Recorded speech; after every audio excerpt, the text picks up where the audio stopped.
Bannon predictably slammed the Harris-Biden administration, falsely claiming he was detained illegally. The far-right site, the National Pulse, published a statement from Bannon which said, quote, "Kamala Harris is the queen of mass incarcerations, detested by Black and Hispanic men who are refusing to turn out and vote for her. She has done nothing to implement President Trump's heroic First Step Act, in fact, welcoming hundreds of thousands of hardened illegal migrant criminals while allowing U.S. citizens eligible for early release to rot in prison."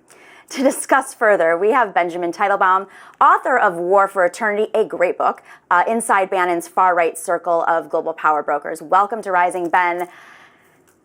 So, okay, we're expecting Steve Bannon to be released on Tuesday. Let's cut to the chase. Do you think he's going to jump right into the campaign and start advising, and what do you expect in this final, frankly, week of the election? I don't think that he'll start advising.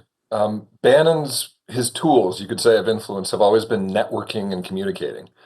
And what I would expect is for him to jump back onto his podcast, War Room, and that there'll be a significant amount of buzz around his opening words. But we've seen throughout these past years that Trump and the people closest to Trump have been friendly to Bannon. They might have met with him in private, but they haven't wanted to have a public association with him that much.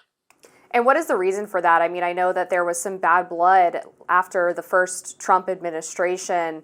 What was it that kind of led them to decide to distance themselves, at least publicly? Well, that's what you just mentioned is part of the reason. The two men at the top, Bannon and Trump, do not get along well together. And having spent a lot of time with Bannon, I think I can understand why. The two of them are huge personalities, huge egos. The thought of being in the same room with both is quite a harrowing prospect. But I think that there's also a political and a strategic calculation that says that they're not really going to expand their base through Bannon. Bannon exists in order to deepen convictions. He's there to speak to the more uncompromising, the more radical wings of the Trump coalition, to keep them motivated. And at this point, they are motivated. So Bannon's real interventions, I think, could come later, after the election, whether that leads to a Harris victory or a Trump victory, in terms of trying to prepare the Republican Party and conservative American politics to be more in the form of, let's say, J.D. Vance or Josh Hawley, as opposed to Mitch McConnell. Ben, in your book, you talk about this network, this global network that Bannon has been very involved in. You know, not just, if people recall, he started this monastery to train the far right in Europe. That monastery was in Italy for the EU elections. Of course, he was behind the Brexit campaign, very involved in that.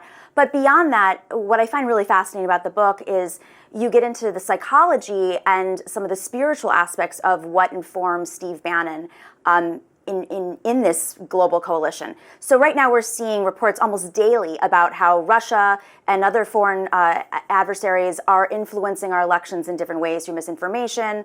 Today, Elon Musk, there was a report in the Wall Street Journal about how Elon Musk has been in discussions with Vladimir Putin for the last couple of years.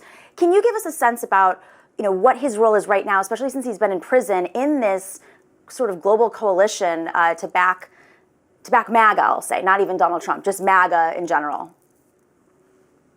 Yeah, he's been reaching out. There have been a couple motivations behind his global campaign. One of them has been China. He's believed that if we redrew our map of alliances, we might come up to a place where the United States could lead a more formidable coalition against China's global interests.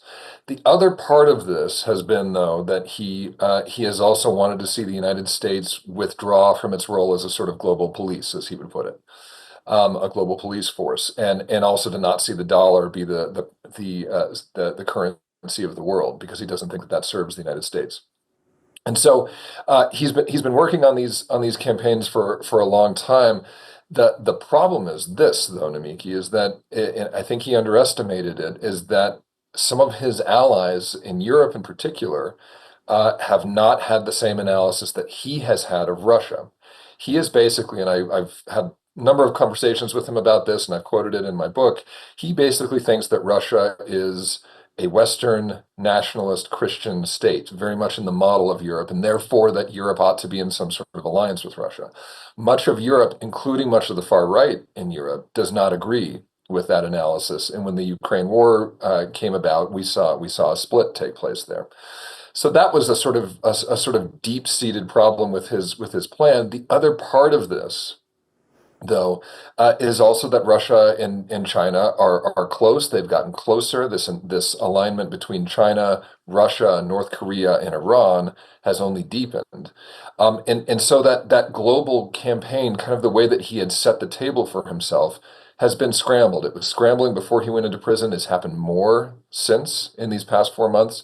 And so it just as an observer of Bannon, someone just looking for things that are curious, I'll be interested to see exactly how he analyzes and wants to move forward in this new changed geopolitical landscape.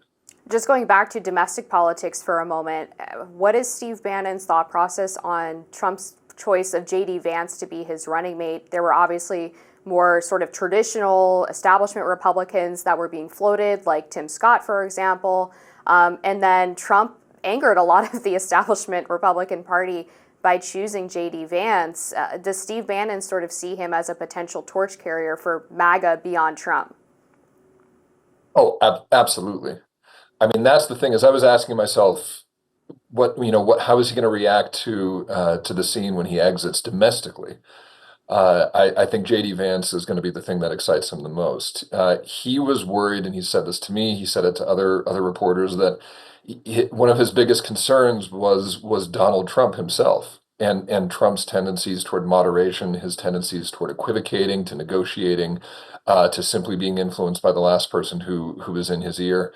And so he was worried about MAGA becoming less MAGA over time. And J.D. Vance emerges as someone who would push back against that. He's a hawk on immigration. He's a hawk on Ukraine. People have different opinions in this country about how much money should be given to Ukraine, for example. We disagree about that. Relatively few people took as staunch a position on Ukraine as J.D. Vance did so early, and he has been so consistent with this.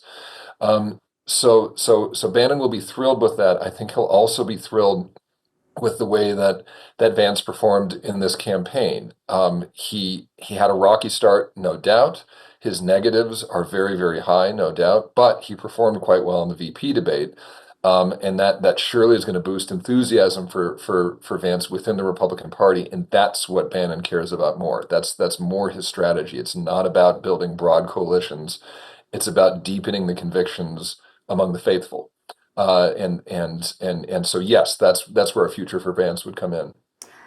So this is interesting to me because I would have actually thought that J.D. Vance was a little bit too mainstream with the Heritage Foundation Project 2025 alignment. I would have thought for someone like Steve Bannon, who's populist, a little bit rogue, he wouldn't fit in with the more traditional, even traditional conservative types. So moving forward, Trump's elected, not elected. J.D. Vance is definitely the torchbearer of the party. How do you think Steve Bannon is going to integrate with the new realignment of the Republican Party, which includes Heritage Foundation, Project 2025? Yeah, I understand the point that you're making, no doubt. I mean, Heritage has changed quite a bit as well. I know we think of it as being this beacon of Republican establishment, but it also is moving in a much more populist direction. And not just that, but it's also investing in the potential role that government can play, a sort of government interventionist role, opposite, let's say, a more libertarian model of anti-government. It's just that they want the government to do the specific things that they want it to do, not that they're opposed to government per se. And so those ideas that are coming out of Heritage Project 2025, those things aren't as much at variance with Bannon as we might think. But your broader point is true. Bannon is moving into a different type of coalition. Some of the opinions moving here are ones he likes, and some he doesn't. I think the bigger clash is not with Heritage per se, it's with Silicon Valley. It's with Elon Musk, it's potentially with Peter Thiel, David Sachs, those actors. Bannon is a nationalist. You could say that he's a nostalgic. He's a religious conservative in his own way. All of those things are not quite as obvious in Silicon Valley. There's an emphasis on the ability to move capital and people around to compete on a global level for talent, for goods, for the ability to escape regulation and things like that. And there's not a drop of nostalgia to be found in a politics of nostalgia and a politics of the past golden era. That doesn't meld very well. Now, J.D. Vance bridges the gap between these two worlds, being at once supported by Bannon and a hawk on immigration, nationalist, but also coming from Peter Thiel's sphere, and that might give him a longer life within this movement. But it's still a problem for someone like Bannon.